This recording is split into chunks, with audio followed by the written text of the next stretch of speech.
ابھی تو اکٹھے نہیں ہو کے بھی نہیں پڑھ رہے، تو اکٹھے ہو کے تو ویسے بھی نہیں پڑھیں گے. اور جو اس کے اخلاقی نقصانات، جو فسادات، وہ ایک الگ کہانی ہے. جو ہو رہے ہیں ان کے ہاں تو وہ اخلاقیات کا دائرہ ہی بہت وسیع ہو گیا ہے. ان کے ہاں 2-4 چیزیں رہ گئی ہیں اخلاقیات میں، باقی سب ٹھیک ہے. وہ کہتے ہیں کو ایجوکیشن میں اگر پڑھ رہے ہیں تو آپس میں ریلیشن ہو گیا تو کیا ہو گیا، بچہ ہی پیدا ہوگا نا، تو اچھا ہے تھوڑی سی آبادی اس بہانے بڑھ جائے. ان کو بتایا جائے بھائی بچہ تو پیدا ہوگا، باپ کے بغیر ہوگا، ریلیشن نہیں ہوگا، تو کہہ رہے ہیں کیا ہو گیا، بچہ تو بچہ ہوتا ہے، اس کا باپ ہو یا نہ ہو، تو باپ سے کیا ہوتا ہے. بے تربیت کون کرے گا؟ تو کہتے ہیں تربیت کی ڈیفینیشن کیا ہے. ہمارے ہاں تربیت کہتے ہیں ٹیکس ٹائم پہ دیتا ہو، ٹریفک کے قوانین کی پابندی کرتا ہو، وہ ہم کروا لیں گے بس، اس سے زیادہ ہمیں نیک بننے کی ضرورت. انہوں نے کون سا کوئی ختنے کرانی ہے بچے کی. میں سمجھا پا رہا ہوں اپنی بات. انہوں نے کہا ہمیں تربیت کیا ہے، یہ فضول قسم کی بات تم لوگوں نے لگائی ہوئی. ہم کہ تربیت کا مطلب باپ کا احترام، ماں کا احترام، بڑے بھائی چھوٹے بھائی منجلے بھائی، اللہ کے حقوق. کہتے ہیں یہ باتیں مولوی صاحب، انگریز کی بتا رہا ہوں، انگریز کیا کہتا ہے کہ یہ باتیں مولوی صاحب اپنے پاس رکھو، تمہارا کلچر دقیانوس لوگوں کا کلچر ہے، اسی وجہ سے ترقی نہیں کر پا رہا. ہم ان سب چیزوں سے بہت آگے جا چکے ہیں. ابا اماں بہن بھائی اولاد، یہ فضول قسم کے. پھر اللہ، پہلے تو اللہ کو نکالا نا، پھر یہ ابا نکلے. اب اللہ پہلے زندگی سے نکلتا ہے، ابا بعد میں. اللہ کا خوف نکلے گا تو پھر ابا اور اماں کے حقوق ادا نہیں ہوں گے. تو اللہ پہلے آتا ہے، پھر ابا اماں کا احساس آتا ہے. تو اللہ کو جب ڈکشنری سے نکالا تو ابا مارکیٹ سے شارٹ. اماں کا ہونا نہ ہونا بھی برابر ہے، اماں پالے گی مگر اماں کی کچھ بھی اولاد پہ نہیں چلے گی. 18 سال سے پہلے بھی اماں ہی کے حقوق ہیں، بچوں ہی کے حقوق ہیں. 18 کے بعد بھی کیا ہیں؟ بچوں کے. 18 سے پہلے اماں نے بچے کو آنکھیں دکھا دیں تو اماں کے لیے بہت خطرناک ہی. ہماری اماں جب ہمیں آنکھیں دکھاتی تھی ہم ڈرتے تھے، لیکن وہاں پر جب اماں بچے کو آنکھیں دکھائیں گی تو ڈرے گا کون؟ اماں ڈریں گی. بچہ کہے گا تو نے مجھے آنکھیں دکھا دی ہیں، اب تیری خیر بولو نہیں. ہمارے یہاں جس دن ابا کے ہاتھ میں ڈنڈا ہوتا تھا ہم ڈرتے تھے ابا ویسی کی تیسی نہ کر دے ہماری.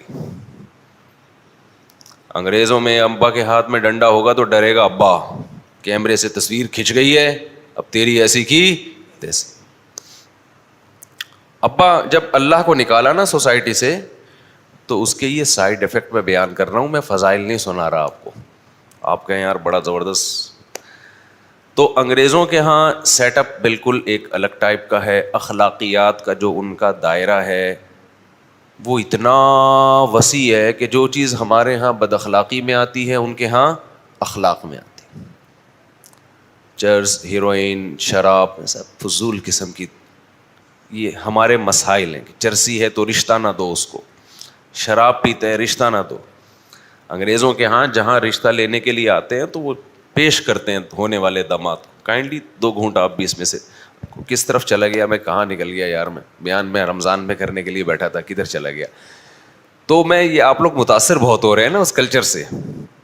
یا بہت نیک لوگ ہیں، بہت نیک لوگ ہیں، ٹیکس ٹائم پہ دیتے ہیں، ٹیکس چوری نہیں کرتے، وہ ان کا باپ کو بھی دینا پڑے گا، گورنمنٹ کا لا ہے. سمجھتے ہو کہ نہیں سمجھتے؟ اور خود خوشی سے بھی دیتے ہیں. ٹریفک کے قوانین کی پابندی کرتے ہیں، آئیے بیٹھیے تھینک یو، یہ بہت اچھے ہیں وہاں پہ. یہ ہم لوگوں کے ہاں تھینک یو وینک یو جرم ہے. ہمارے ہاں کوئی اچھا کام کرے اس پہ تھینک یو وینک یو نہیں چلتا، جو منہ اٹھا ادھر نکل بس ایسے بات. تمیز الحمدللہ اس ٹائپ کی ہمارے ہاں تھوڑی کم ہے. تو خیر جو میں بات کر رہا تھا کہ تربیت تو ہمارے ہاں الگ مفہوم ہے اس کا. تو آپ اپنے ہاں کے حساب سے چلو یا ادھر کے حساب سے چل لو، وہ کس کی مرضی ہے؟ آپ کی مرضی ہے.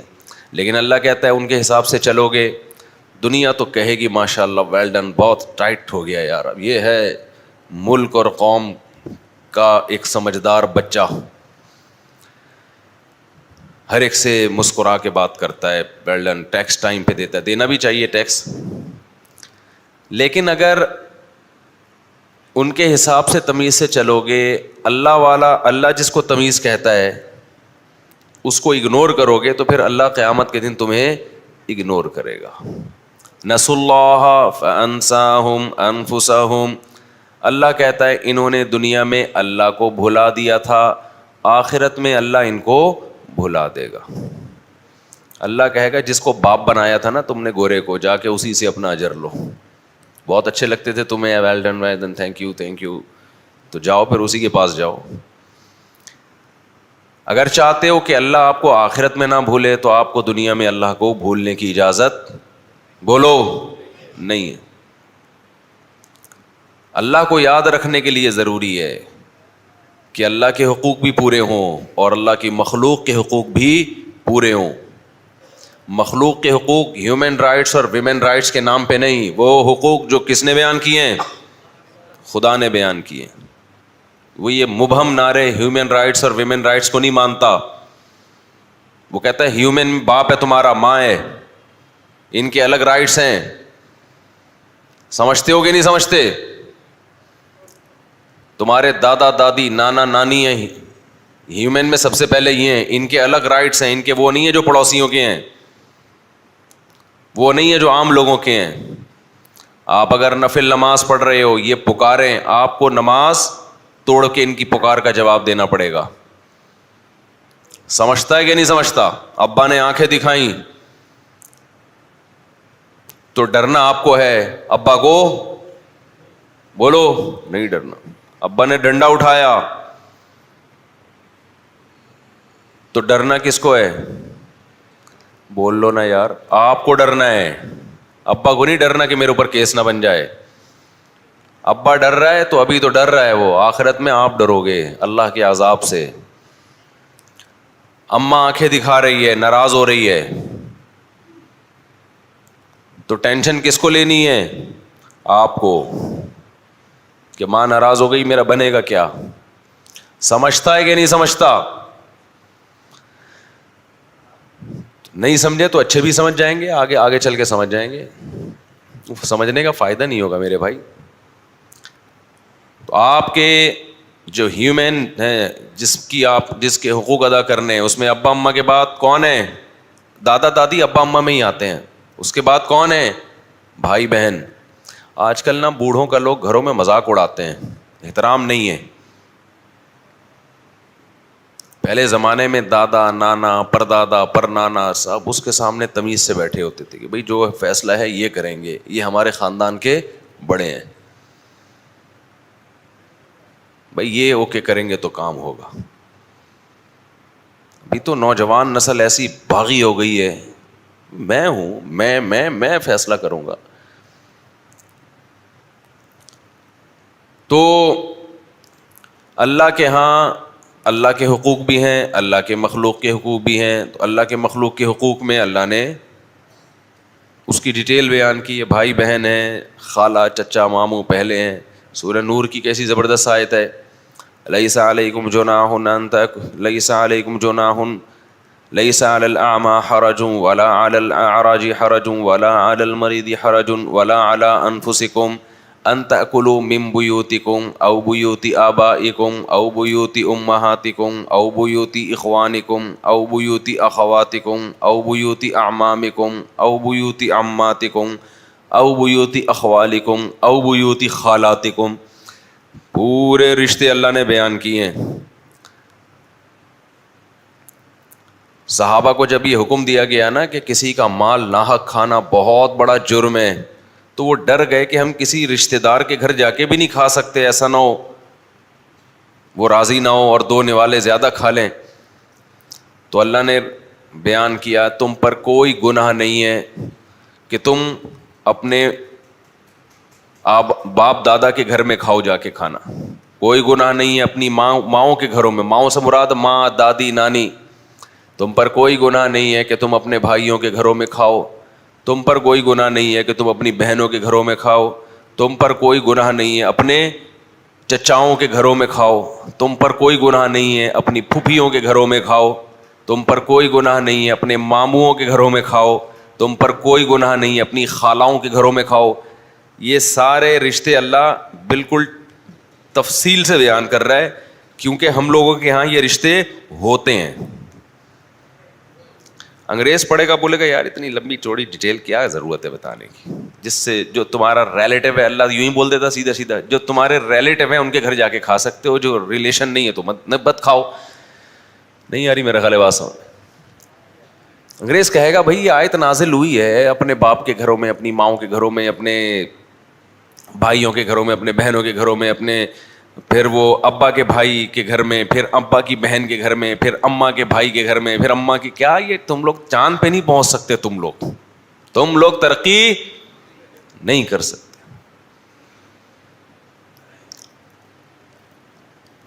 بھائی وہ اتنی مختصر ہو جاتی، اپنے ریلیٹو کے گھروں میں کھا سکتے ہو جا کے، کافی تھا نا.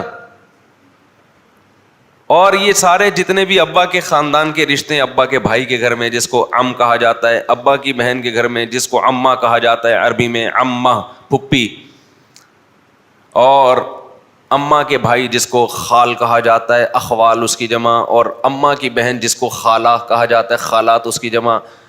تو گورا جب یہ آیت پڑھتا ہوگا وہ کہے گا یار اتنی لمبی چوڑی ڈیٹیل کی کیا ضرورت تھی، ابا اور اماں کے رشتے داروں کو انکل اور انٹی کہہ دیا جاتا. تم پر کوئی گناہ نہیں ہے، انکل کے گھر میں کھاؤ یا انٹیوں کے گھر میں کھاؤ جا کے. کیا خیال ہے بھائی؟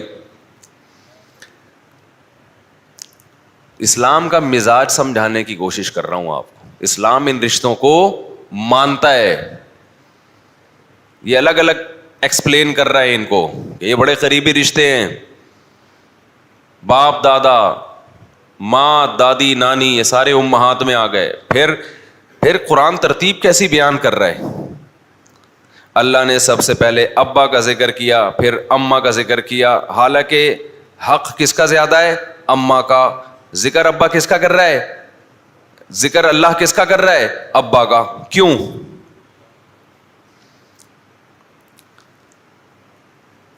اس کو بھی، یہ بھی technical point to be noted ہے. اسلام میں جو ریلیشن ہے نا، ریلیشن جو رشتہ ہے، اس میں باپ کے رشتے کو ماں کے رشتے پہ فوقیت دی گئی ہے. اس اعتبار سے پوری بات سنیں، آدھی نہ سن کے کلپ بنا کے چلا دیں. اس اعتبار سے کہ اطاعت کا جہاں معاملہ ہوگا، فرما برداری کا جہاں معاملہ ہوگا، تو دونوں کا حکم جب ٹکرائے گا تو باپ کے حکم کو ماں کے حکم پہ ترجیح دی جائے گی. اور یہ جو حدیث میں آتا ہے، صحابی نے پوچھا یا رسول اللہ سب سے زیادہ میرے اخلاق کا مستحق کون ہے؟ آپ نے فرمایا تمہاری ماں. صحابی نے پوچھا اس کے بعد؟ فرمایا تمہاری ماں. صحابی نے پوچھا تیسرے نمبر پہ کون؟ فرمایا تمہاری ماں. صحابی نے پوچھا چوتھے نمبر پہ کون؟ فرمایا تمہارا باپ. تو ابا کو کون سے نمبر پہ رکھا جا رہا ہے؟ وہاں چوتھے نمبر پہ، یہاں پہلے نمبر پہ رکھا جا رہا ہے. جب رشتوں کو قرآن بیان کر رہا ہے تو ابا پہلے اماں بعد میں، پھر ابا کے رشتہ دار پہلے. اللہ میاں نے 4 رشتوں کا ذکر کیا، ابا کے بہن بھائی اور اماں کے بہن بھائی. یہ کتنے ہو گئے؟ 4. ابا کے بھائی، ابا کی بہن، اماں کے بھائی، اماں کی بہن، 4 ہو گئے نا. تو ان چاروں میں اللہ ابا کے ریلیٹیوز کو پہلے ذکر کر رہے ہیں، اماں کے بعد میں. پھر ابا میں بھی ابا کے بھائی کو پہلے، ابا کی بہن کو بعد میں، اماں کے بھائی کو پہلے، اماں کی بہن کو بعد میں. اس کا مطلب اسلام لیڈیز فرسٹ کا قائل اس معنی میں جس معنی میں آج لوگ ہیں. رحم کے معاملے میں تو لیڈیز فرسٹ ہیں. جہاں اخلاق اور رحم کی بات آئے گی تو پھر عورت کو، کیونکہ وہ کمزور ہے. جہاں اطاعت کی بات آئے گی، درجہ بندی کی بات آئے گی. آپ فائلیں جب رکھیں گے، اور بھائی آفس میں جب فائلیں رکھی جاتی ہے نا تو بڑی ترتیب سے لگاؤ ان کو. تو ترتیب میں مختلف چیزیں دیکھی جاتی ہیں. کچھ فائلیں ضروری نہیں ہیں، لیکن سر کو چونکہ کام ابھی فوراً نمٹانا ہے تو یار یہ فائل ضروری تو نہیں ہے لیکن اس کو اوپر رکھ کیونکہ میں ابھی آ کے اسی پہ کام کروں گا. کیا خیال ہے؟ ضروری تو نہیں ہے لیکن اگر ایسی کوئی ایمرجنسی نہ ہو تو پھر ضروری فائل اوپر، درجہ نا، یہ بحریہ ٹاؤن والی ہے بھائی اس کو سب سے اوپر رکھ، یہ پٹیل پڑا والی سائڈ پہ لگا دے. لوگ یہ کر رہے ہوتے ہیں. کیا خیال ہے بھائی پاسپورٹ آفس میں آپ جائیں، بھائی جلدی والا چاہیے یا غریبوں والا پاسپورٹ چاہیے یا ارجنٹ چاہیے؟ ارجنٹ کی فیس زیادہ ہے تو اس کے پیپر سب سے اوپر ہوں گے. تو اس اعتبار سے بھی ترتیب دی جاتی ہے. تو ترتیب مختلف اعتبارات سے. تو جہاں اطاعت فرما برداری کا معاملہ آئے گا وہاں قرآن مرد کو بولو اوپر رکھتا ہے. جہاں معاملہ آئے گا رحم کا، اخلاق کا، جو عورت کمزور ہے اس سے آپ چنگیز خان کی طرح بات نہ کریں، تو پھر وہاں اللہ نے عورت کو کیا رکھا ہے؟ اوپر. رحم کا معاملہ آئے گا نا. جیسے موسیٰ علیہ السلام جب سفر کر کے پہنچے مدین کی طرف تو مرد پہلے بالٹیوں سے پانی نکال رہے تھے، کنویں سے، وہ ڈول سے نکال رہے تھے نا. وَلَمَّا وَرَدَ مَاءَ مَدْيَنَ وَجَدَ عَلَيْهِ أُمَّةً مِّنَ النَّاسِ يَسْقُونَ. موسیٰ علیہ السلام نے دیکھا بہت بڑی پبلک ہے جو اپنے جانوروں کے لیے کنویں سے پانی نکال رہی ہے. اور وَوَجَدَ مِن دُونِهِمُ امْرَأَتَيْنِ تَذُودَانِ، دو بچیوں کو دیکھا دور کھڑی ہوئی ہیں کہ مردوں کے مجمع میں ہم نہیں گھس سکتے. حضرت موسیٰ کو ان پہ ترس آیا. اب حضرت موسیٰ کس کا خیال کر رہے ہیں؟ عورت کا. کیوں؟ اس کا معاملہ رحم سے ہے. رحم سے کہ یہ ان کو ٹینشن ہوگی، مرد جب تک فارغ ہوں گے ان کے لیے کیا ہے؟ حرج ہے. تو یہاں لیڈیز کیا ہیں؟ فرسٹ ہیں. نہیں یاری بات میرا خیال ہے. یہاں عورت کا احترام ہے کہ بھائی وہ تو نالائق لوگ تھے، ان کو خیال نہیں ہوا کہ بیچاری دو بچیاں پیچھے کھڑی ہوئی ہیں اتنی دیر سے، ہم مرد ہیں مسٹنڈے ہیں، ہم تو برداشت کر سکتے ہیں، ان کو پہلے فارغ کرو، ان کو ڈول میں پانی ڈالو اور چلو بھائی جاؤ. یا تو ہوتا نا برابر تعداد ہوتی تو بھائی ایک بندہ ادھر سے. یہ میں اس لیے کہہ رہا ہوں کہ بعض دفعہ لیڈیز کی تعداد زیادہ آدمی کم تو آدمیوں کا نمبر ہی نہیں آ رہا ہوتا، تو وہ پھر بندے پہ بھی ظلم ہو جاتا ہے. جی ہاں ڈاکٹر کے پاس جاؤ تو کہہ رہے ہیں لیڈیز کو پہلے بلاتا ہے، ہم بیٹھے رہتے ہیں، بخار بڑھ جاتا ہے. یہ بھائی بتا رہے ہیں، میں نہیں کہہ رہا بھائی. تو نہیں، خیر ڈاکٹروں میں یہ ہوتا ہے کہ خواتین کی لائن الگ ہے، آدمیوں کی الگ ہے، تو وہ ایک بندہ یہاں سے ایک بندہ یہاں سے، میں نے جو دیکھا ہے اس طرح چل رہا ہوتا ہے. خیر تو موسیٰ علیہ السلام نے کیا کیا کہ بھائی ان خواتین کو پانی پہلے پلا دیا، جا کے خود ان کے لیے پانی نکالا، ان کو پلایا. اگر وہی دو لیڈیز کی بجائے دو بندے ہوتے تو شاید حضرت موسیٰ یہ کام نہ کرتے کہ دوسرے بندوں کی طرح تم بھی اللہ کے ہی بندے ہو بھائی، یہ بھی اللہ کے بندے، یہ گھسے ہوئے ہیں تو تم بھی جاؤ زور بازو آزماؤ. تو جہاں رحم کا معاملہ ہوگا وہاں عورت کو ترجیح دی جائے گی. جہاں اطاعت کا اور ویسے جرنلی درجہ بندی ہوگی تو اسلام کس کو ترجیح دیتا ہے؟ یہ یورپ نے ایک طرف جھکاؤ کر لیا ہے. پہلے ان کے ہاں خواتین کے حقوق ہی نہیں تھے، جب حقوق دیے تو ان کو باپ بنا لیا. بس آدمیوں کے حقوق کیا ہو گئے؟ کوئی اوقات ہی نہیں ہے آدمیوں کی. اس کی وجہ سے آدمی کسی کام کا نہیں رہا وہاں پہ. تو لیکن اس کا نقصان بہرحال عورت کو ہی ہوا کہ آدمی نے پھر عورت کو ایک عیش کا ذریعہ کے طور پہ استعمال کیا کہ اپنی خواہش پوری کرو اور پتلی گلی سے نکلو. بس وہ نقصان بالآخر عورت ہی کا ہوا. جیسے آپ کی جو اولاد ہوتی ہے آپ اس پہ خرچ کرتے ہیں، میرا بچہ ہے اس کے لیے لڑتے ہیں، لیکن اگر آپ کو پتہ چلے یہ میرا بچہ نہیں ہے، یہ تو میرا باپ پیدا ہو گیا، غلطی سے اس دفعہ کیا پیدا ہوا ہے؟ شروع کے 3 تو بچے ہوئے تھے، یہ چوتھا کیا ہو گیا؟ یہ پیدا مجھ سے ہوا لیکن یہ غلطی سے باپ پیدا ہو گیا ہے. پھر آپ محبت دو گے اس کو؟ بولا گا یار یہ تو مجھے ہی بیچ کے کھا جائے گا کل، یہ میں اس کو اتنی محبت دے رہا ہوں، اتنا خرچ کر رہا ہوں، میری چلے گی اس پہ بالکل بھی نہیں، اس نے کچھ بھی میری اطاعت نہیں کرنی ہے. پھر آدمی ہاتھ کھینچ لیتا ہے، پھر ریزرو رہتا ہے، پھر آدمی کہتا ہے بس ظلم نہ ہو اتنا کافی ہے، زیادہ فری کرانے کی ضرورت نہیں ہے. ہماری سوسائٹی میں لوگ فری کرا رہے ہیں نا اولادوں کو. کروڑوں کروڑوں روپے انویسٹ کر رہے ہیں, یار میرے بچوں کے کام آئے گا, میں مر جاؤں گا کون کھائے گا, بچے کھائیں گے, میرے بچوں کا کیا ہوگا. فکر کرتے ہیں نا لوگ, بچوں کی تعلیم, ایجوکیشن, بہت کچھ ہو رہا ہے, خرچ ہو رہا ہے, بیگم کے نام پراپرٹیاں ہو رہی ہیں, میں مر گیا, یہ بیچاری کہاں جائے گی. لیکن اگر آپ کو پتا ہو کہ یہ میری بیگم اصل میں میرا شوہر ہے, اس کو مجھے طلاق دینے کا ہر وقت حق حاصل ہے کورٹ کے ذریعے, تو پھر آدمی نہ کروڑوں کی جائیداد اس کے نام کرے گا, ریزرو رہے گا, نہ گولڈ دے گا. اس کہے گا بھائی اگر میں نے یہ سب کچھ دے دیا اور کل یہ ٹھینگا دکھا کے چلی گئی, جیسے کہ بہت سے کیسز ہمارے سامنے آ رہے ہیں, مرد نے کیا کیا, اپنی بیگم کو 1 کروڑ کا پلاٹ دے دیا, بیگم صاحبہ 2-4 دن کے بعد ان کو اب سلیم اچھا لگ رہا ہے, صحیح ہے نا, اور آپ سلیم نہیں تھے, دعاؤں میں مانگا بھی انہوں نے سلیم کو تھا, غلطی سے وسیم مل گیا ان کو. اب کیا ہوگا, 1 کروڑ بھی آ گئے, تو وہ کیا کرتی ہے, سب نہیں کرتی, جو میرا بیان سن رہی ہیں وہ نہیں کرتی, ان کے علاوہ کی بات کر رہا ہوں. وہ کیا کرے گا بھائی, جا کے وہ خاتون فوراً کورٹ سے خلا لے لیتی ہیں, ایکچولی میں اس آدمی کے ساتھ نہیں رہنا چاہتی.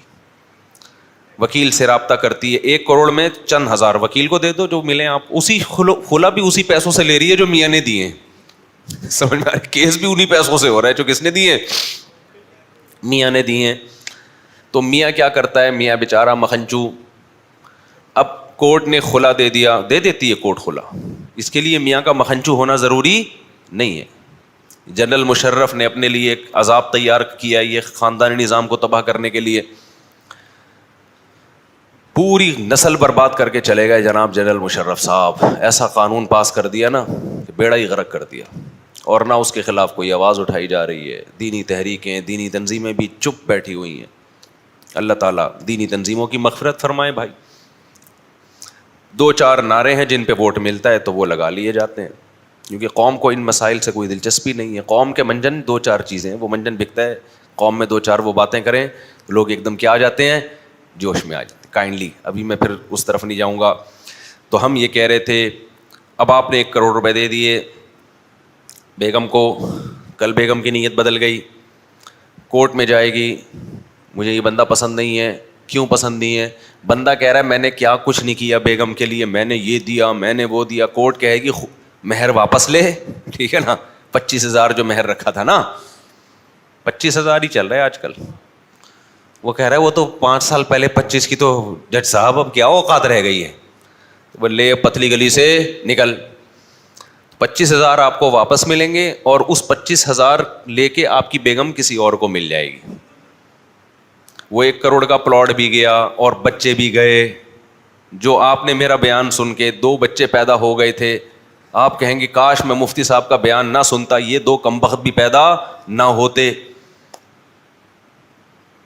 تو آج میں آزاد ہوتا. سمجھ رہے ہو, 2 پیدا ہو گئے, وہ بھی گئے, ان کا خرچہ بھی آپ کے ذمے لگ گیا, بیگم کا خرچہ بھی آپ کے ذمے سمجھتا ہے کہ نہیں. اور اگر ان میں کوئی چھوٹا دودھ پیتا بچہ ہے تو 2 سال کے لیے آپ گئے, اماں کو بھی پالو, اس کے بچے کو بھی پالو, بچہ آپ کے پاس نہیں رہے گا. پھر وہ اماں آپ کے بچے کو آپ کے خلاف ورغلائے گی, کیونکہ اس اماں کو یہ احساس ہوگا کہ میں نے خلا لیا ہے. بچہ بڑے ہو کر پوچھے گا اماں میرے ابا میں کیا خرابی تھی جو تو نے اس سے علیحدگی لی. اماں اس کا دماغ بھرے گی, تیرا باپ چور تھا, تیرا باپ لڑکیوں میں انوالو تھا, تیرا باپ خرچہ نہیں دیتا تھا, تیرا باپ جنگلیوں کی طرح مارتا پیٹتا تھا. ایسا اس کو بغض بھر دے گی. وہ بچہ جب 18 سال کا ہوگا تو کورٹ کہے گی اب آپ اپنے بچے سے جب چاہیں مل سکتے ہیں. بچہ کہے گا میں ایسے ظالم آدمی سے کبھی نہیں ملوں گا جو مجھے کبھی پوچھنے نہیں آیا. حالانکہ باپ کو پتا ہے میں اگر پوچھنے جاؤں گا تو اس کی اتنی بھاری قیمت دینی پڑے گی مجھے. کورٹ کہے گی اس کا 1 مہینے کا خرچہ وہ ٹھیک ٹھاک ڈالا جاتا ہے مرد کے کندھوں پہ. نمبر 2, اس کو کورٹ میں لانے لے جانے کا خرچہ بھی تو دے گا, اور ماں ساری زندگی اس کا دماغ تیرے خلاف چلاتی رہے گی. خان سامے سے بدتر تیری زندگی ہوگی. تو کہے گا کاش میں کتا بن جاتا کراچی کا, میں یہ حشر نہ دیکھنا پڑتا. سمجھتے ہو کہ نہیں سمجھتے؟ ابھی تو گزری نہیں ہے, گزرے گی تو پتہ چلے گا, اور پوری دنیا میں بدنام کرے گی آپ کو وہ. اس کا رزلٹ کیا ہوگا؟ لوگ سمجھتے ہیں عورت کو بڑا فائدہ ہو رہا ہے. نا نا نا نا, اگلی نسل والی عورتوں کا بیڑا غرق. جب چند ایسے اور واقعات ہوں گے کہ وسیم کے ساتھ ایسا ہوا, غفار کے ساتھ ایسا ہوا, ستار کے ساتھ ایسا ہوا, پھر لوگ کہیں گے یار عورت رکھیل کے طور پہ رکھ لو, بہترین نعمت ہے, انٹرٹینمنٹ. ایسی بیوی بنا کے نہ رکھو جیسی ہمارے باپ دادے بولو رکھا کرتے تھے.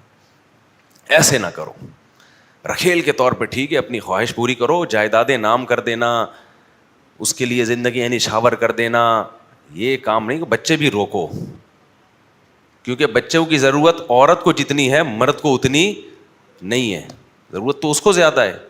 آدمی کہتا ہے چھوڑو میں بغیر اولاد کے گزارا کر لوں گا, نقصان تو ہے اس کو بھی ہے,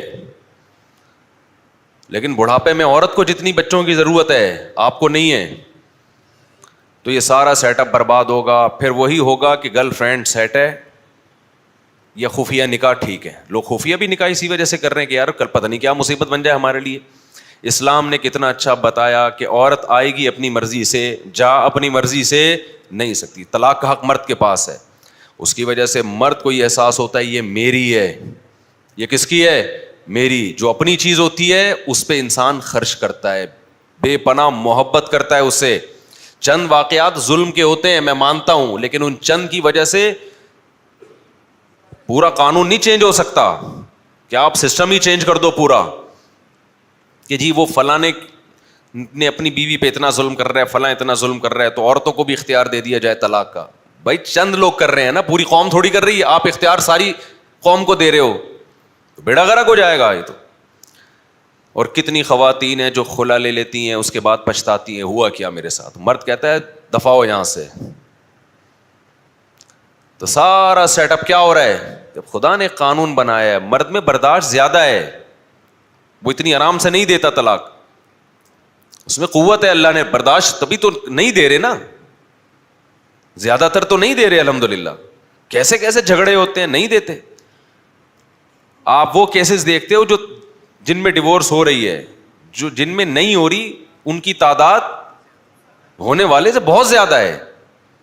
1% لوگ بھی نہیں ہے ہماری سوسائٹی میں جو طلاق دیتے ہوں الحمدللہ. لیکن جو خلا کے کیسز آ رہے ہیں نا وہ 1% سے کئی گنا زیادہ ہیں. تو سارا سیٹ اپ برباد ہونے والا ہے, لیکن اس کے خلاف آواز نہیں اٹھائی جا رہی ہے. خیر, تبھی ہم کہتے ہیں یار دینداروں سے نکاح کرو, جن کو یہ ہو کہ وہ شریعت کی پابند ہو. وہ عورت وہ کہیں سے اس کو پتا ہو کہ بھائی میں نے جانا علماء کی طرف ہے, وہ بتائیں گے نکاح کیسے ختم ہوگا. خیر ہم کہاں نکل گئے, تو ہم تو چچا ماموں خالہ کی بات کر رہے تھے. تو اللہ میاں نے جہاں درجہ بندی کی بات کی ہے تو ابا کو پھر پہلے ذکر کیا, اماں کو بعد میں. درجہ بندی میں یہ ہے, تو اس سے پتہ چلتا ہے بھائی ابا اور اماں کا گھر میں اختلاف ہو جائے تو آرڈر کس کا چلے گا؟ بول لو نا, ابا کا چلے گا. اماں سے بدتمیزی نہیں کر سکتے. ابا سے بدتمیزی کا گناہ جتنا ہے اماں سے بدتمیزی پہ 3 گنا زیادہ گناہ ملے گا, کیونکہ اس کا تعلق کس سے ہے؟ اخلاق سے. لیکن سربراہ گھر کا کون ہے میرے بھائی؟ ابا ہیں. سمجھتا ہے کہ نہیں سمجھتا؟ سربراہ کون ہے؟ ابا. اچھا میرے بھائی ایسا ابا کہاں سے لبا؟ پنجابی میں کہتے ہیں, پنجاب والے کہتے ہیں ایسا ابا کہاں سے لبا. تو پھر رشتوں میں اللہ تعالیٰ نے جو ترتیب بیان کی ہے, سارے رشتے بہت محترم ہیں. خالہ, چچا, پھپھی, ماموں بہت اچھے رشتے ہیں, محرم رشتے ہیں. ان سے زندگی میں کبھی نکاح نہیں ہو سکتا. جن رشتوں سے نکاح نہیں ہو سکتا وہ اسلام میں بہت زیادہ کلوز ہوتے ہیں آپ کے, محرم کہلاتے ہیں وہ, ان کے حقوق بہت زیادہ ہیں. تو ان میں بھی اللہ نے ابا کے بھائی, ابا کو پہلے, اماں کے رشتوں کو بعد میں, پھر ابا میں بھی ابا کے بھائی کو پہلے, ابا کی بہن کو اس کے بعد, پھر اماں کا بھائی, پھر اماں کی بہن. اب ایسا نہ ہو آپ جا کے نمبر لگانا شروع کر دیں, ٹوکن دینا شروع کر دیں ابا اماں کو. یہ میں ویسے ہی جنرل نالج کے لیے, جب تک ٹکراؤ نہیں ہوگا تو سب کے حقوق برابر ہیں. الخالۃ بمنزلۃ الام, حدیث میں آتا ہے کہ خالہ بھی ماں جیسی ہی ہے. آپ صلی اللہ علیہ وسلم کے پاس ایک صحابی آئے, یا رسول اللہ میری والدہ کا انتقال ہو گیا ہے, شاید انہوں نے یہ کہا کہ میں زیادہ خدمت نہیں کر سکا تھا, تو اب کیا کروں؟ آپ نے فرمایا خالہ زندہ ہے. کہا ہاں. فرمایا خالہ کے ساتھ اچھا سلوک کر, کیونکہ ماں کے بعد خالہ کیا ہے؟ ماں کے قائم مقام ہے. اسلام میں حکم بھی یہی ہے کہ ماں اگر مر جائے تو بچہ اس خالہ کو ملے گا. نانی اگر نہیں ہے نا تو بچہ کس کو ملے گا؟ خالہ کو, کیونکہ ماں کی جگہ کون سنبھال لے گی؟ خالہ سنبھال لے گی. اگر وہ ان میرڈ ہے, میرڈ ہے تو پھر شوہر کے رشتہ داروں میں شادی کی ہے تو ملے گا, ورنہ نہیں ملے گا, کیونکہ خاندان سے باہر نہیں جا سکتا بچہ. سمجھتا ہے کہ نہیں سمجھتا؟ اور اب اسلام کہہ رہا ہے بچہ خاندان سے باہر نہیں جا سکتا. اب خلا کے بعد عورت بچہ لے کے امریکہ میں شادی کر لے, وہاں لے جا سکتی ہے. یعنی آپ کے بچے اجنبی مرد, آپ کی بیٹیوں کو بھی اجنبی مرد پالے گا. سمجھتا نہیں ہے نا, آپ کی بیٹیوں کو پالے گا کون؟ اجنبی مرد. اس سے بھی نہیں چھنوا سکتے آپ بچہ, بیٹی بھی نہیں چھنوا سکتے.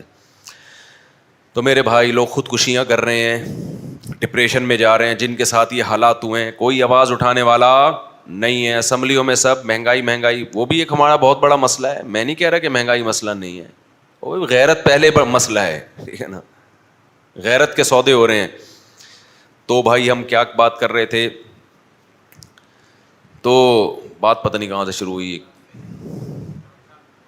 ہاں, تو میں یہ عرض کر رہا تھا کہ اللہ تعالیٰ نے قرآن میں جتنے پیغمبروں کا تذکرہ کیا سب نے ایک دعوت دی, لا الہ الا اللہ, اللہ کے سوا کوئی غلامی کے لائق نہیں ہے. تو کیا مطلب؟ اپنے آپ کو کس کے حوالے کر دو؟ اللہ کے حوالے کر دو. پھر اللہ سے پوچھو کہ صحیح کیا ہے اور غلط کیا ہے. پھر جو صحیح ہے اللہ کے آرڈر پہ اس کو پورا کرنا شروع کر دو, جو غلط ہے اللہ کے آرڈر پہ اس کو چھوڑ دو. اب یہ اللہ کی رحمت ہے, اللہ یہ چاہتے ہیں کہ میرے بندے مجھے یاد رکھیں. انسان پہ نا غفلت کے پردے پڑتے ہیں, انسان کی ہر وقت کیفیت ایک جیسی نہیں ہوتی. آپ کو جس سے محبت بھی ہے اس کے معاملے میں بھی آپ کی کیفیت ہر وقت ایک جیسی نہیں ہوگی. کبھی آپ کو بڑا یاد آ رہا ہوگا, وہ کبھی بالکل بھی یاد نہیں آ رہا ہوگا. کبھی آپ کا دل چاہے گا میں اپنی جان نچھاور کر دوں, کبھی آپ کا دل چاہے گا میں اس کو لفٹ کیوں کراؤں. یہ ہوتا ہے نا, ایک جیسی کیفیت نہیں رہتی. تو اللہ کے معاملے میں بھی یہی ہے. ہم جب اللہ پہ ایمان لے کر آئے, کبھی کبھار بڑی کیفیت ہوتی ہے انسان کی, یار اللہ کے ایسے احسانات. ہاں, میں جو اصل بات کر رہا تھا نا وہ کر کے پھر ادھر آتا ہوں. میں یہ کہہ رہا تھا کہ آزاد وہ ہوتا ہے جو اپنا کھاتا ہے اور اپنا, یہ پکڑ کے رکھنا کہ یہ جو بات جہاں سے چھوڑی ہے نا, کیا بات چھوڑی تھی بتاؤ, کیا جتنا کھاتا ہے وہ تو میں کر رہا ہوں نا. اس سے پہلے جو بات کی ہے میں نے, جو پاز کیا ہے وہاں پہ آ کے, اپنا کھاتا ہے اپنا پیتا ہے, تو یہ تو مجھے یاد ہے نا. غلام یار آپ لوگ بہت نیک لوگ ہو یار. یہ تو میں کر رہا ہوں, اس سے پہلے جو میں بات کر رہا تھا, بات یہ کر رہا تھا, کیا کر رہا تھا میرے دماغ سے بھی نکل گئی. ہاں, سارے پیغمبروں نے ایک دعوت تو دیا. ہاں, میں یہ بات کر رہا تھا کہ انسان جب کسی سے محبت کرتا ہے تو بھی ہر وقت یاد نہیں رکھتا, غفلت کے پردے پڑتے ہیں اس کے اوپر. تو اللہ میاں سے بھی ہمیں جب محبت ہے, ہر انسان کو ہوتی ہے اور خاص طور پہ ہر مسلمان کو, تو یہ کیفیت ہر وقت ایک جیسی نہیں رہتی, یہ چینج ہوتی ہے. یہاں سے میں نے چلانا ہے آگے, پہلے وہ والا ٹاپک لے جاؤں میں, اب پکڑ کے رکھنا اس کو. کیا ٹاپک ہے؟ ہاں صحیح, اسی وقت بھول جاتے ہیں. تو میرے بھائی, تو میں یہ کہہ رہا تھا کہ آزاد وہ ہوتا ہے جو اپنا کھاتا ہے اور اپنا پہنتا ہے. ہم کسی سے, ہم کوئی غلام ہیں, تھا نا وہ اسٹائل ہے بھائی, ہم کوئی غلام ہیں. تو بھائی جب آپ کسی پہ ڈپینڈ کریں گے تو آپ لازماً اس کے غلام ہوں گے. اس کے لیے آپ کو بتانا نہیں پڑے گا, جب آپ ڈپینڈ کریں گے تو کیا ہوں گے؟ غلام ہوں گے. یہ صرف باپ بیچارہ وہ ہے کہ آپ ڈپینڈ بھی اس پہ کرتے ہیں اور پھر بھی اس کی غلامی میں نہیں آتے. باپ کا رشتہ ایسا ہے جس کی ایسی کی تیسی ہماری سوسائٹی نے کر دی, سمجھتے ہو؟ تو میرے ساتھ گھر میں کوئی برا سلوک نہیں ہو رہا کہیں آپ سمجھے میرے بچے پتہ نہیں میرے ساتھ کیا کر رہے ہیں، ایسا کچھ بھی نہیں ہے. بعض دفعہ انسان شوہر کے حقوق پہ اس لیے بہت زیادہ بیان کر رہا ہوتا ہے کہ اس کو اپنے حقوق گھر میں نہیں مل رہے ہوتے تو ایسا ہے نہیں الحمدللہ. تو اسی طرح بعض دفعہ ابا کے حقوق پر اس لیے کہ وہ خود ابا ہوتا ہے. تو یہ میں ویسے ہی سوسائٹی میں دیکھ کے یہ بات کر رہا ہوں. میں سمجھتے ہو کہ نہیں سمجھتے؟ تو اصل بات میں یہ کر رہا تھا. تو بھائی آزاد وہ ہوتا ہے جو کسی کا کھاتا نہیں. اللہ قرآن میں الحم سے لے کے والناس تک بتاتے ہیں. گورا کہتا ہے ہم کسی مذہب کے پابند نہیں ہیں، انسانیت. اللہ کہتا ہے کیوں پابند نہیں ہو بھائی، دین برحق کی پابندی تمہیں کرنی پڑے گی. گورا کہتا ہے بھائی ہم تو خود اگاتے ہیں، خود کھاتے ہیں، ہم نے زمین کو خود ہی کھودا ہے، اس میں گیس اور پیٹرول ہم نے خود دریافت کیا ہے. یہ کوئی ہمیں مولویوں نے تھوڑی دریافت کروایا جو ہم مولویوں کی مانے. کیا خیال ہے کہ مولوی کہتا ہے یہ کرو تو یہ کر لے، مولوی کہتا ہے یہ نہیں کرو تو یہ نہیں کرو. یہ کیا ہے یار؟ سارا ہمارا کیا کرایا ہے یار. یہ ٹرینیں ہم نے ایجاد کی ہیں، ہوائی جہاز ہم نے ایجاد کیے، اور زمین سے جو ہے چیزیں ہم نکالتے ہیں. ہم نے ایسے پروسیس کیے جانوروں کی فیڈ میں کہ پہلے گائے 10 کلو دودھ دیتی تھی تو اب کتنا کلو دودھ دے رہی ہے؟ 20 کلو دے رہی ہے. اور ایسی چیزیں، ایسے انجیکشن آ رہے ہیں کہ گائے کم رہ جائے گی، دودھ زیادہ ہو جائے گا. دودھ سے گائے نکلے گی ابھی تو گائے سے دودھ نکلتا ہے نا جو اسپیڈ ہے. ہم نے یہ جو فارمی چکن ہے، خدا نے تو دیسی مرغیاں پیدا کی تھیں. وہ دیسی مرغیاں اتنے عرصے میں بڑی ہو کے پھر لوگ اس کو کھاتے تھے. ہم نے انسان کی خوراک کی ضرورت پوری کر دی اور کراس بریڈنگ کر کے اور فیڈ ایجاد کر کے جس بچے نے 1 سال میں جا کے بالغ ہونا تھا وہ 2-3 مہینے میں گن پوائنٹ پہ کیا ہو رہا ہے؟ مرغی کا بچہ بڑا ہو رہا ہے. وہ رہ ہی نہیں سکتا چھوٹا، بڑا اس کے باپ کو بھی بڑا ہونا ہے. پہلے مرغیاں ہماری دیسی مرغیاں آ کے دیکھ لو 3 4 5 6 انڈے دیں گی، وہ بھی دعائیں مانگ مانگ کے، منتیں مان کے کہ یا اللہ اس کو انڈا دینے کی توفیق عطا فرما دے. اس کے بعد مور تو دے ہی نہیں رہا، 2 سال ہو گئے. میں کہہ رہا ہوں یار یا تو یہاں تو انڈے دے ورنہ نکل یہاں سے بھائی، تو فری پھوکٹ میں کھائے جا رہا ہے، مور بھی مورنی بھی. اب ہمارے ماموں تھوڑی لگتا ہے یہ جو ہم اس کو کھلا رہے ہیں. کیا خیال ہے بھائی؟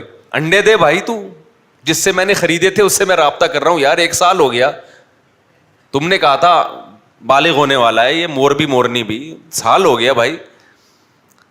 تو دیسی چیزیں تو ایسے ہی کرتی ہیں. کیا خیال ہے؟ پھر انڈے دینے کے بعد مرغی بیٹھے گی، اس کی مرضی ہے چوزا نکلے نہ نکلے. پھر چوزا نکلنے کے بعد بڑے ہونے میں اتنا ٹائم لگائے گا. سائنسدان کہتے ہیں ہم نے کیا کر دیا معاملہ آسان. مرغی انڈے پہ انڈا دیے جا رہی ہے، بریک لگا ہی نہیں رہی. 2 انڈے نکل رہے ہیں اور انڈے کا سائز بھی بڑا ہے جی. اور کڑک ہو کے بیٹھ ہی نہیں رہی انڈوں پہ، دے ہی جا رہی ہے. اس کا فیملی سسٹم بھی تباہ کر دیا بھائی.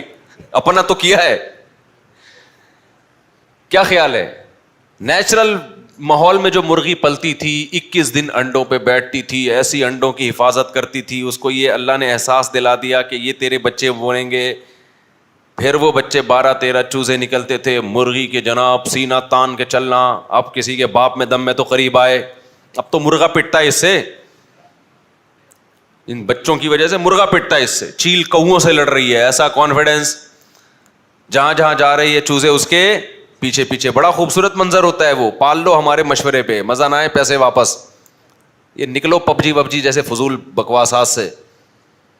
نیچرل لائف کی طرف آؤ، بڑا سکون ہے اس میں. 4 شادیاں، دبا کے بچے ہوں، جانور پالو، بزنس بھی کرو. ایسا نہ ہو کہ بچے ہی پیدا ہو رہے ہیں. یہ نیچرل لائف ہے یار، بڑا مزہ ہے اس میں. اپنے بچے بہت پیارے لگتے ہیں، دوسروں کے نہیں اچھے لگتے. ویسے تو دوسروں کے بھی بہت اچھے ہوتے ہیں، لیکن جو آپ کہہ رہے ہو نا اتنے بچے کیسے پالے گا؟ تیرے نہیں ہے نا. تیرے ہوتے تو کہتا یار ایک بھی نہیں دیتا آدمی. کسی کو نہیں دے گا بیزار ہو کے یار میں بہت تنگ آ گیا ان بچوں سے، یہ پڑوسیوں کو دے دو. کہیں گے نہیں بھائی یہ نہیں. وہ پھر ایسی محبت ہوتی ہے انسان کو.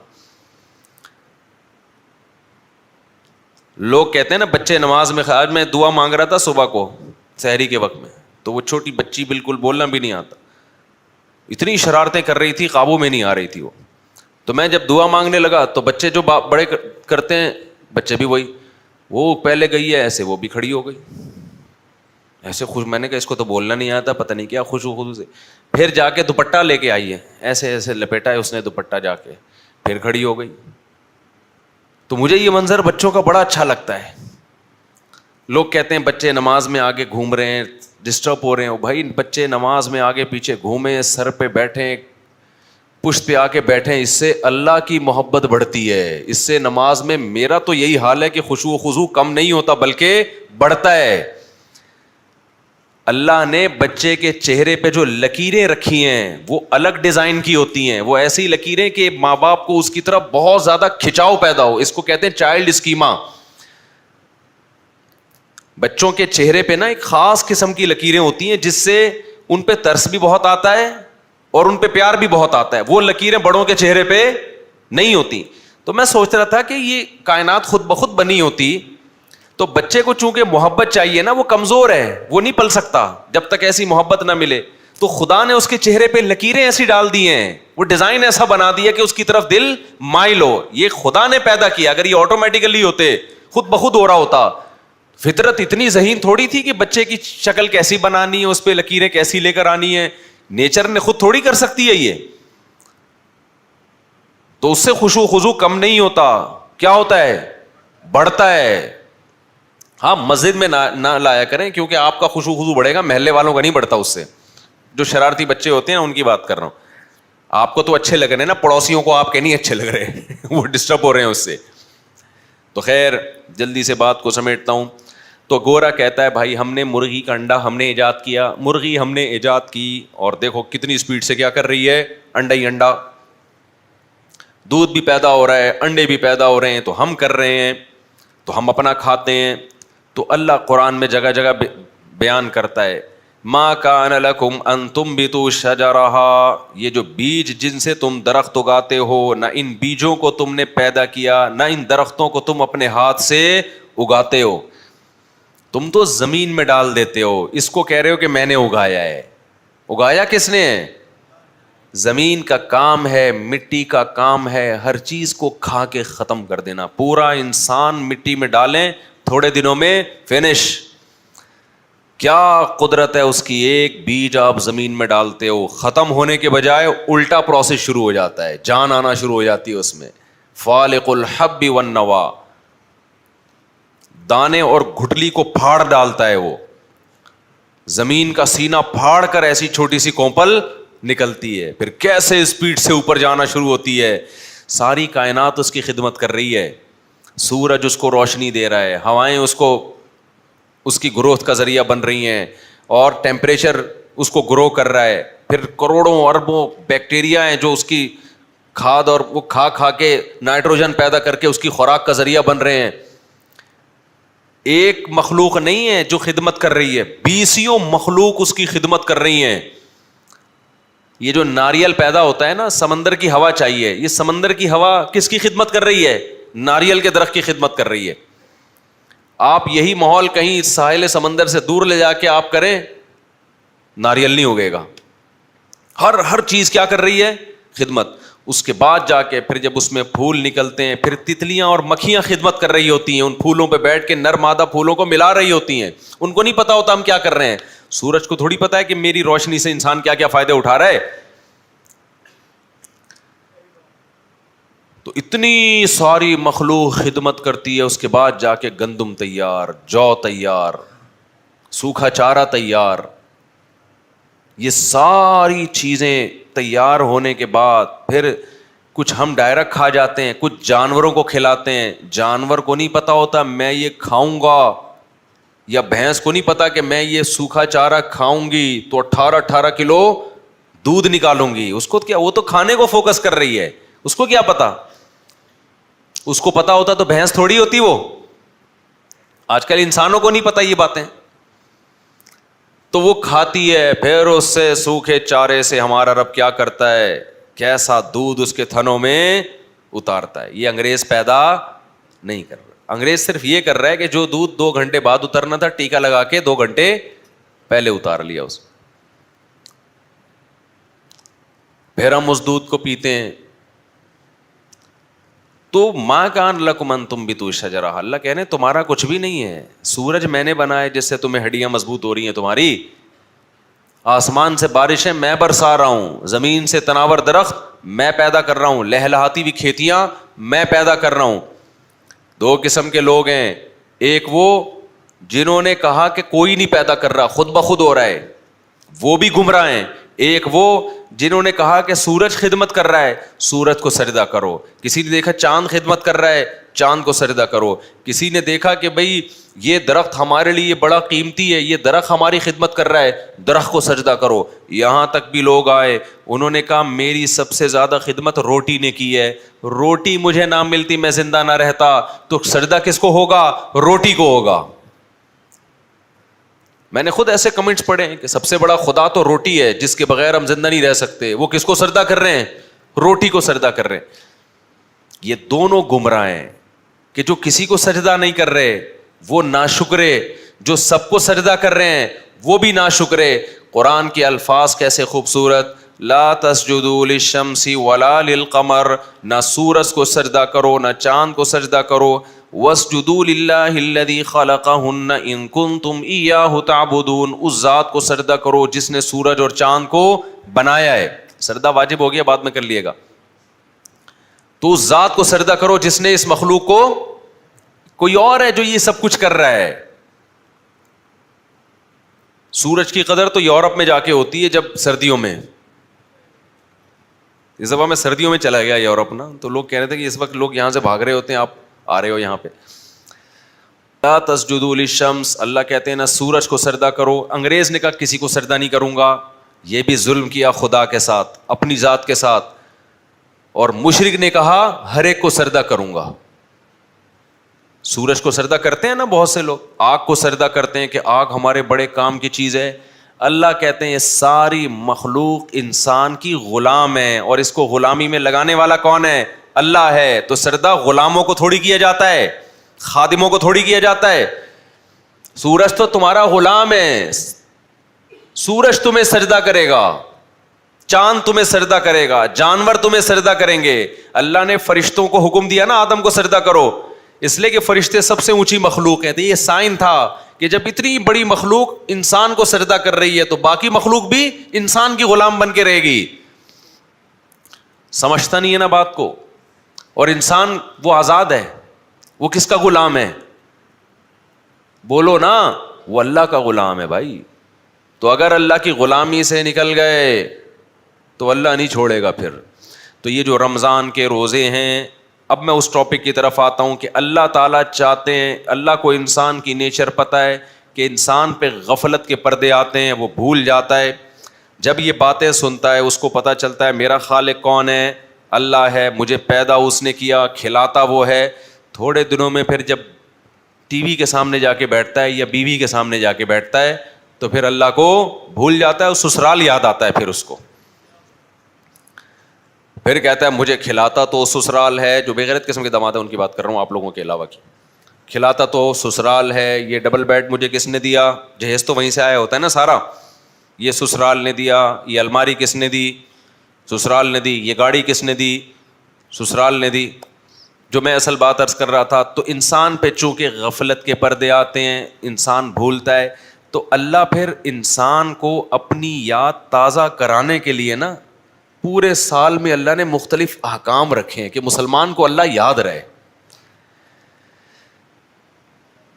ہمیشہ انسان کی یاد دہانی ایسی چیزوں سے ہوتی ہے جو نارمل روٹین سے ہٹ کے ہوں, جو نارمل روٹین سے بولو ہٹ کے ہوں, ورنہ وہ چیزیں روٹین کا حصہ بن جاتی ہیں, روٹین کا حصہ بن جاتی ہیں. دیکھو گوگل میپ پہ آپ نے ڈال دیا کہ میں نے لاہور جانا ہے کراچی سے, گوگل میپ آ گیا, آپ بس اس کو دیکھ کے جاتے جاتے جاتے ہو سکتا ہے بھول جاؤ کہ میں جا کے آ رہا ہوں, بس بھائی یہاں جہاں یہ لے کے جا رہے ہیں وہاں جا رہا ہوں میں. راستہ بیچ میں گم ہو جائے, نارمل روٹین سے ہٹ جاؤ, پھر آپ کو ایک دم احساس ہوگا کہ میں کہاں جا رہا تھا بھائی, میں تو لاہور جا رہا تھا, یہ کدھر کو نکل گئی گاڑی میری. سب جتنے بھی ہم سفر ہیں سارے جتنی بحث کر رہے تھے باتیں چھوڑ چھاڑ کے ایک ہی ٹاپک شروع ہو جاتا ہے. ابے صحیح راستہ پوچھ کسی سے, جانا کدھر ہے. ٹاپک چینج ہوتا ہے کہ نہیں ہوتا؟ ورنہ اس سے پہلے سارے لاہور جا رہے ہیں تو لاہور کے علاوہ ہر بات ہو رہی ہوتی ہے. اور بھائی کیا حال ہے تیرا, تو کیا بزنس کر رہا ہے, کیونکہ ایک روٹین میں چل رہے ہیں نا. تو مسلمان پورے سال ایک روٹین میں چل رہا ہوتا ہے. صبح اللہ کہتے ہیں اٹھ کے نماز پڑھو, پھر ظہر کی نماز, پھر عصر کی نماز, پھر مغرب کی نماز, پھر عشاء کی نماز. بنے ہوتے ہیں ان کو تو اللہ یاد ہوتا ہے, نئے نئے نمازیں, کیونکہ روٹین سے ہٹ کے کام کر رہے ہوتے ہیں. فجر میں اٹھے گا, کہہ لے پہلے تو کبھی نہیں اٹھا, اللہ کے لیے اٹھ رہا ہوں, اس کا مطلب اللہ ہے. آئے گا اس کو اللہ یاد آئے گا, سردی میں مزہ آئے گا, یار واہ یار آج پتہ چلا نماز میں کتنا سکون ہے, قربانی دیتا ہے اللہ کے لیے, دل میں اللہ کی محبت. لیکن آہستہ آہستہ یوز ٹو ہونا شروع ہو جائے گا, جیسے کہ نمازی ہو گئے. آئے گا ظہر پڑھ کے جائے گا, پھر غیبتیں کرے گا, پھر اس کی برائیاں کرے گا. بھائی تجھے نماز اللہ کی پڑھ کے آیا ہے, تو نے اقرار کیا تھا ایاک نعبد, اللہ تیری مان کے چلوں گا, تو کہاں چل رہا ہے تو اللہ کی مان کے؟ نماز پڑھ کے آ کے نماز میں پلان کر رہا ہوتا ہے کہ چونا کیسے لگانا ہے میں نے, کسٹمر کو ٹوپی کیسے کرانی ہے میں نے. بھول جاتا ہے کہ میں نماز پڑھنے آیا کیوں تھا. سمجھ رہے ہو کہ نہیں سمجھ رہے؟ ایک روٹین کا حصہ بن جاتی ہے. تو فلم دیکھنے جا رہا ہے جی, جماعت. ایسے بھی لوگ ہیں نماز پڑھ رہے ہیں, اعتکاف میں دیکھ لو نا, اعتکاف میں بات ہو رہی ہوتی ہے, ارے عید پہ کون سی فلم چل رہی ہے. سمجھ رہے ہو؟ ہم نے خود سنا ہے لڑکوں سے. تو ایک ہی عبادت کرتے کرتے کیا ہو جاتا ہے, یوز ٹو, عادت. اللہ کہتے ہیں اس پہ غفلت کے پردے آ رہے ہیں, تھوڑا سا ٹریک سے اس کو کیا کرو, عبادت کی نوعیت کیا کرو, چینج. اللہ کہتے ہیں اب نماز والی تو چلے گی, وہ تو پوری زندگی چلے گی, اب میری خاطر کھانا پینا چھوڑ دو. ایک دم رمضان کے چاند کا ایک دن پہلے اعلان ہو جاتا ہے, حالانکہ بنتا اگلے دن تھا. اس دفعہ تقریباً 12 سال کے بعد پہلی دفعہ رمضان 30 کا ہوگا, وہ بھی مجبوری میں, کیونکہ ایک دن پہلے شروع ہو گیا تو اب تو مجبوراً 30 ہی کا کرنا پڑے گا, ورنہ 13 سال سے ایک رمضان بھی 30 کا نہیں آیا. یہ بہت بڑا سوالیہ نشان ہے ہلال کمیٹی پہ. خیر, لیکن آپ نے بہرحال الگ سے روزے عیدیں نہیں منانا شروع کر دینا, ہم حکومت کے فیصلے ہی کے پابند ہیں. تو ہلال کمیٹی چونکہ حکومت کی طرف سے نامزد ہے, وہ جو فیصلہ کرے گی ہمیں ماننا پڑے گا, لیکن اس کے فیصلے پر انگلیاں بہت اٹھ رہی ہیں اور صحیح اٹھ رہی ہیں. تو مزیدار والا حساب نہیں ہے کمیٹی کا, پہلے بھی نہیں تھا, یعنی 2007 کے بعد سے مزیداری والا معاملہ نہیں ہے. بھائی رمضان کا روزہ کبھی 29 کا ہوتا ہے, کبھی 30 کا ہوتا ہے.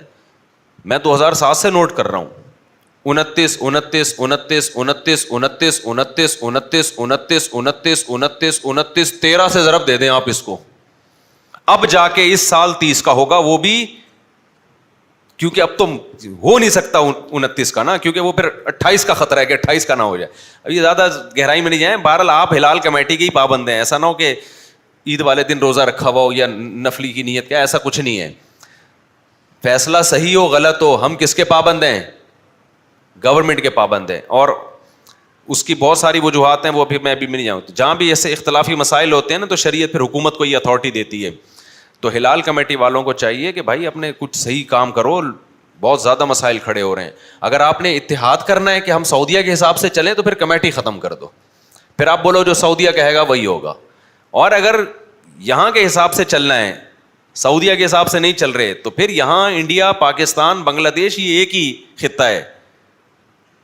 تو اس میں پھر آپ چاند دیکھنے کا پراپر اہتمام کرو, اور کمیٹی میں سارے ماہر فلکیات ہوں, کیونکہ جن کے پاس فلکیات کا علم نہیں ہے ان سے غلطی کا امکان بہت زیادہ ہوتا ہے شہادتیں لینے میں. تو سارے ماہر فلکیات ہوں, عالم بھی ہوں اور ماہر فلکیات بھی ہوں, سارے کے سارے. یہ شرط ہونی چاہیے کمیٹی میں, تاکہ وہ یہ مسٹیک نہ کریں جو جس طرح کی مسٹیکس ہوتی ہیں, اور پھر لوگ کنفیوژن کا شکار ہوتے ہیں. آپ اتحاد کرنے چلے ہیں کہ پوری امت مسلمہ ایک جگہ آ جائے گی, لیکن اس سے اتحاد پیدا ہونے کے بجائے پہلے یہ ہو رہا تھا پشاور میں الگ عید ہے, ہماری الگ عید. اب جو کمیٹی آئی ہے اس سے یہ ہو رہا ہے کہ کراچی میں کچھ حصوں میں رمضان ہے, کچھ حصوں میں رمضان, یعنی ایک ہی شہر 2 حصوں میں ڈیوائڈ ہو رہا ہے.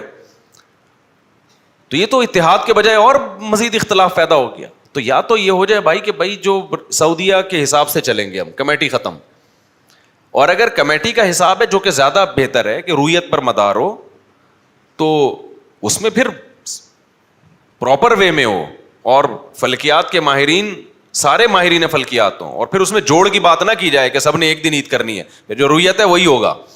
سب نے ایک ہی دن کرنی ہے تو پھر ہمیں ضرورت کیا ہے ہلال کمیٹی کی؟ کیا خیال ہے بھائی؟ حکومت اعلان, بہت سے ملکوں میں ہلال کمیٹی نہیں ہے, وہ کہتے ہیں جس دن سعودیہ میں عید ہے تو ہماری بھی عید ہے. مسقط میں دیکھ لو, بہت سے عرب کنٹریز میں دیکھ لو, کہتے ہیں مکہ میں اعلان ہو گیا تو ہمارا بھی, ہمیں کمیٹی کی ضرورت نہیں ہے. تو یا تو ایسا کر لو, یا پھر جب کمیٹی رکھنی ہے تو پھر کمیٹی والے اسٹائل میں تمیز سے چلے. ایسا نہیں ہو سکتا کہ 13 سال ہو گئے یار 30 روزے ہی نہیں دیکھے ہم نے, 2 رمضان 29 کے آ جاتے ہیں, تیسرا 30 کا آ جاتا ہے, 3 رمضان آ جاتے ہیں, 4 آ جاتے ہیں, لیکن یہاں تو ترس گئے ہم 30 روزے دیکھنے کو. تو آج میں نے 13-14 سال کے بعد جا کے یہ بات آپ کے سامنے کی ہے, میں نوٹ کر رہا ہوں 30 ہو ہی نہیں رہے. پچھلے سال شاید ہوئے تھے میرا خیال ہے, یہ جو پچھلے سال ہے, تو یہ بھی پتہ نہیں 12 سالوں کے بعد جا کے, تو 12 سال بہت بڑا, یہ مفتی منیب صاحب پر ایک بہت بڑا سوالیہ نشان ہے کہ آپ نے 12 سال میں 30 روزے نہیں ہونے دیے. تو خیر ہم آگے چلتے ہیں بھائی, جو اپنے قصے لے کے چل رہے تھے. لیکن بہرحال اب ایسا نہ ہو کہ الگ عیدیں اور الگ رمضان کے, جی چونکہ ایکچولی یہ ہو گیا تو اب نفلی روزہ نہیں ہوگا. جب ہلال کمیٹی نے اعلان کر دیا, مجھے اس فیصلے سے اتفاق نہیں تھا جو ہلال کمیٹی نے اعلان کیا تھا کہ کل رمضان ہے, کل روزہ ہے, لیکن پھر بھی ہم نے رمضان کا فرض روزہ ہی رکھا ہے, کیونکہ اجتماعیت میں ایسا نہیں ہوتا کہ یہ والے مولانا کیا کہہ رہے ہیں تو وہ والے مولانا. ایسے تو ہر مولانا کا اپنا رمضان ہوگا, ہر مولانا کا اپنا شوال ہوگا, تو امت تو گئی بیڑا غرق. تو آپ کو اپنی رائے انتظامی چیزوں میں حکومت کے فیصلے پہ چھوڑنی پڑتی ہے. تو ہم نے کہا جب ہلال کمیٹی کا فیصلہ ہے, تو لوگوں نے مجھ سے فون کیا بھائی یہ کیا ہو گیا بھائی, ہم نے کہا جو بھی ہونا تھا ہو گیا. مفتی منیر صاحب کے دور میں تو ایسا ہوا ہے کہ ہم نے اعلان کر دیا روزے 30 کی, جتنے ماہرین فلکیات تھے سب نے کہا کہ اس دفعہ رمضان 30 کا ہوگا, چاند نظر آنے کا امکان نہیں ہے. تو ایسا ہی ہوا, ہم نے تراویح بھی پڑھ لی, میں نے اعلان کر دیا, میں نے کہا بھائی کوئی امکان, جتنے ہمارے رابطے ہیں, میں نے کہا کوئی امکان نہیں ہے. تو وہ 12 بجے 11:30 بجے اعلان ہوا کل عید ہے. لوگوں نے کہا یار یہ کیا مذاق بنا ہے, 2007 یا 2008 کی بات ہے. ہم نے کہا ہو گئی بھائی, حالانکہ اس کے جو فلکیات کی روح سے جب اس کی ججمنٹ کی گئی تو بھی نہیں بن رہی تھی, یعنی گواہی غلط تھی. لیکن پھر ہم نے لوگوں سے کہا بھائی اب کل عید ہے, اگرچہ ہمیں سمجھ میں نہیں آ رہی لیکن کیا ہے ٹھیک ہے نا, عید ہے کل. کیونکہ یہاں اجتماعیت کی خاطر اسلام یہ کہتا ہے کہ آپ کو اپنی رائے چھوڑنی پڑے گی. پشاور میں ہم یہی تو کہتے ہیں نا کہ ان کو اپنی کمیٹی کیوں بنائی ہے بھائی, جب آپ پاکستان کا حصہ ہیں تو جو پاکستان کہہ رہا ہے وہ آپ کو کرنا پڑے گا. انتظامی معاملات تو اسی طرح ہوتے ہیں. خیر ہم بات کو سمیٹ کے جلدی سے ختم کرتے ہیں. تو میں یہ عرض کر رہا تھا کہ اللہ تعالیٰ پھر یاد دہانی کے لیے عبادت کی نوعیت کیا کر دیتے ہیں, چینج. حج بھی ایسا ہی ہے, ایک بالکل یونیک قسم کی عبادت ہے. بیت اللہ کا طواف کرو, شیطان کو کنکریاں, حالانکہ وہاں شیطان نہیں, ایک علامت ہے. وہ جو یوں بنا ہوا ہے نا وہ شیطان نہیں ہے, وہ وہاں شیطان آیا تھا تو تاکہ صحیح جگہ کنکری لگے, اس لیے وہاں پر ایک علامت نصب کی ہوئی ہے حکومت نے, تاکہ صحیح جگہ کنکریاں پھینکیں, وہ جگہ بھول نہ جائے لوگوں سے. لوگ اسی کو شیطان سمجھ رہے ہوتے ہیں. اتنا ڈسپلن شیطان میں کہاں ہے, کیسے تمیز سے کھڑا ہوا ہے, مار کھا رہا ہے اور ہل نہیں رہا اپنی جگہ سے. کیا خیال ہے بھائی؟ تو وہ عبادت کا بالکل نوعیت کیا کر دی, چینج. تو رمضان بھی ایسا ہی ہے. اللہ کہتے ہیں کہ اب کیا کرو, میری خاطر صبح سحری کے وقت میں اٹھو. اللہ فجر میں نہیں اٹھا جا رہا, تو ہمیں 3:30 بجے اٹھا رہا ہے, 3:45 بجے اٹھا رہا ہے. اللہ کہیں گے اٹھنا پڑے گا. مسلمان اٹھتا ہے, اللہ کہتے ہیں کھانا پینا چھوڑ دو, بس اس وقت تک کھا سکتے ہو. مسلمان بھوکا پیاسا جو 2 گھنٹے کبھی خالی پیٹ نہیں رہ سکتے تھے, وہ 12 13 14 گھنٹے خالی پیٹ رہتے ہیں. نہ پان کھانے کو مل رہا ہے, نہ گٹکا مل رہا ہے, نہ نسوار مل رہی ہے, نہ سگریٹ مل رہی ہے. مسلمان کو تو سب سے ٹف روزہ یہی ہے. نسواری روٹی کے بغیر رہ سکتا ہے, نسوار کے بغیر نہیں رہ سکتا. گٹکے کھانے والا روٹی کے بغیر زندہ رہ سکتا ہے, گٹکے کے بغیر نہیں رہ سکتا. سگریٹ پینے والا روٹی کے بغیر رہ سکتا ہے, سگریٹ کے بغیر نہیں رہ سکتا. لیکن اللہ نے سب پہ پابندی لگا دی. کتنے لوگ نسوار سے روزہ افطار کر رہے ہیں, وہ تو پکوڑا یا کھجور ایک برکت کے لیے کھا لیتے ہیں, اصل میں ان کا فوکس کیا ہوتا ہے, نسوار, گٹکا, سگریٹ. ایک صاحب نے کہا کہ مجھے اتنی سگریٹ کی عادت ہے, میں روزے میں ایک پکوڑا سے سگریٹ سے نہ ہو نا, بس ایک کھجور یا پکوڑا کھایا, اس کے بعد سگریٹ شروع کر دے, اللہم لک صمت علی رزقک افطر. تو آپ دیکھو میرے بھائی کیا کر رہے ہو تم. وہ اتنی سگریٹ پیتے تھے, بہت باریک ہو گئے تھے نا, بہت باریک. اب زیادہ نہیں آگے جاتا میں. تو شادی ہونے والی تھی, میں نے کہا کہ رپورٹ صحیح نہیں آئے گی. میں نے کہا جو چیز بھر رہے ہو نا وہ تو دھواں ہے, جو چیز بھر رہے ہو وہ کیا ہے, دھواں ہے. تو بس سمجھ لو پھر آگے حساب کتاب ٹھیک ہونے والا نہیں. تو خیر, تو اللہ تعالیٰ نے رمضان دیا, اب یاد دہانی ہوتی ہے. 1 دن 2 دن 3 دن 4 دن کیسے مجاہدہ کرتا ہے مسلمان. عام دنوں میں 5 نمازیں نہیں پڑھی جا رہی, اللہ نے قیام اللیل لگا دیا, اس کے ساتھ تراویح لگا دی کہ چلو بھائی تراویح کی نماز پڑھو. اور پڑھ رہے ہوتے ہیں لوگ, جذبہ بھی مل جاتا ہے, حوصلہ بھی آ جاتا ہے. پھر اعتکاف کر دیا, سب کو چھوڑ چھاڑ کے میرے گھر میں آ کے ڈیرے لگا کے بیٹھ جاؤ. تو یہ سب کیا ہے, تاکہ میرے بچوں کو میں میری مخلوق کو میں یاد رہوں, میری مخلوق کو میں کیا رہوں, یاد رہوں. تو یاد رکھنے سے ہوگا کیا, انسان اللہ کو جب یاد رکھتا ہے تو انسان کا بچہ بنتا ہے. جب اللہ کو بھول جاتا ہے تو پھر انسان کا بچہ نہیں رہتا. وہ کچھ بھی کہہ سکتے ہیں, گدھے کا بچہ بھی بول سکتے ہیں, اور آگے جائیں تو وہ مخلوق جو کراچی میں بہت زیادہ ہو گئی ہے اس کا بچہ بھی بول سکتے ہیں آپ اس کو, ٹھیک ہے نا. تو الو کا پٹھا بھی پیار سے بول سکتے ہیں آپ اس کو, لیکن وہ انسان کا بچہ نہیں رہتا. تو اس لیے بھائی یہ رمضان ہے اللہ کی محبت کے چشمے دل میں پیدا کرنے کے لیے. تو اس لیے رمضان میں روزے بھی رکھیں, تراویح بھی پڑھیں, تلاوت بھی بڑھائیں, دعائیں بھی بڑھائیں, صدقات و خیرات بھی بڑھائیں, اور نیت کریں کہ اتنی اللہ کی محبت پیدا کرنی ہے کہ عید سے پہلے پہلے ساری برائیاں ہماری زندگی سے نکل جائیں. جو بے نمازی ہیں وہ نماز کا عزم کر لیں, داڑھی نہیں ہے داڑھی رکھنے کا عزم کریں, جو عورت پردہ نہیں کرتی پردے کا عزم کر لے, اور جنہوں نے بہنوں کو وراثت نہیں دی وہ یہ نیت کر لیں ہم کیا کریں گے, وراثت دیں گے ان کو.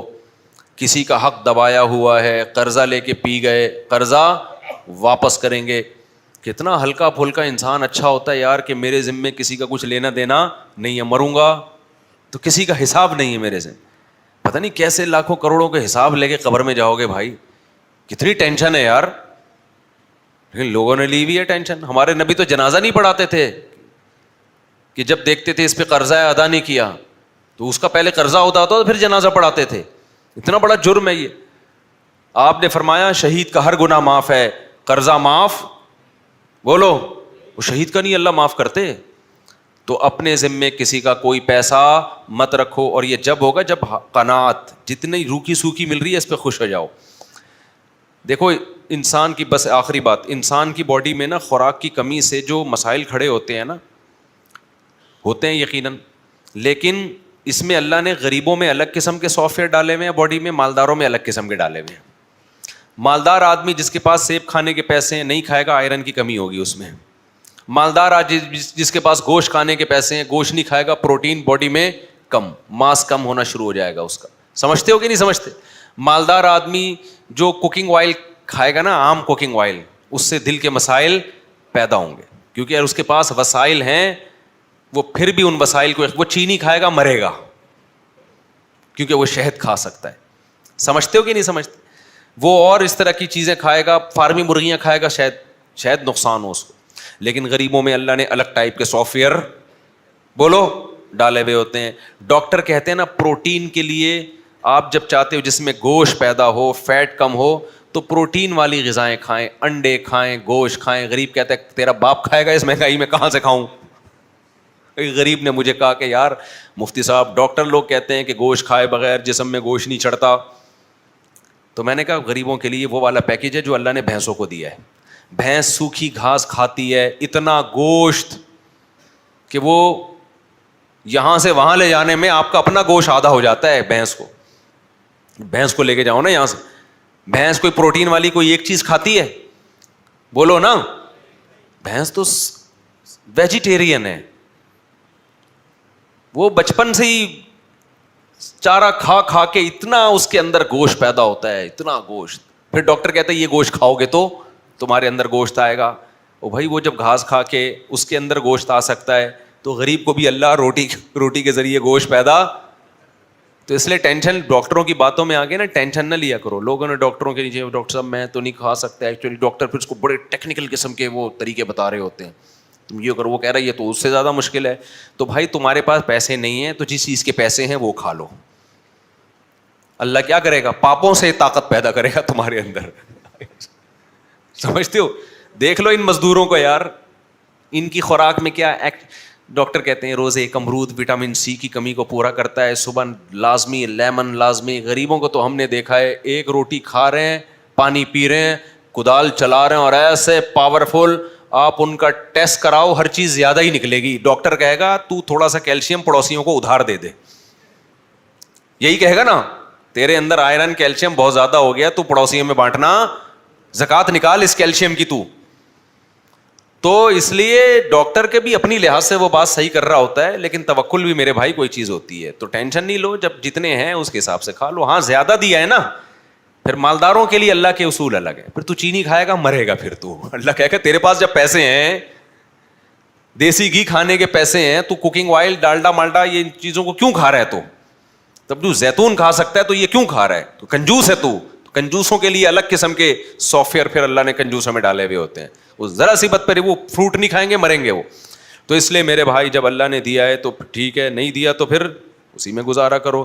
تو اللہ کی محبت پیدا کرو. سمجھتے ہو کہ نہیں سمجھتے؟ ذکر کرو رمضان میں, صدقات و خیرات کرو, ایسے سخاوت کا دریا بن جاؤ. ہمارے نبی رمضان میں آپ صلی اللہ علیہ وسلم سخاوت کا دریا بن جایا کرتے تھے. خوب کھلاؤ غریبوں کو اور مستحقین تک پہنچاؤ, مستحقین تک پہنچانے کی کوشش کرو اپنے اموال کو. اللہ تعالی ہمیں سمجھنے کی عمل کی توفیق عطا فرمائے. وما علینا الا البلاغ.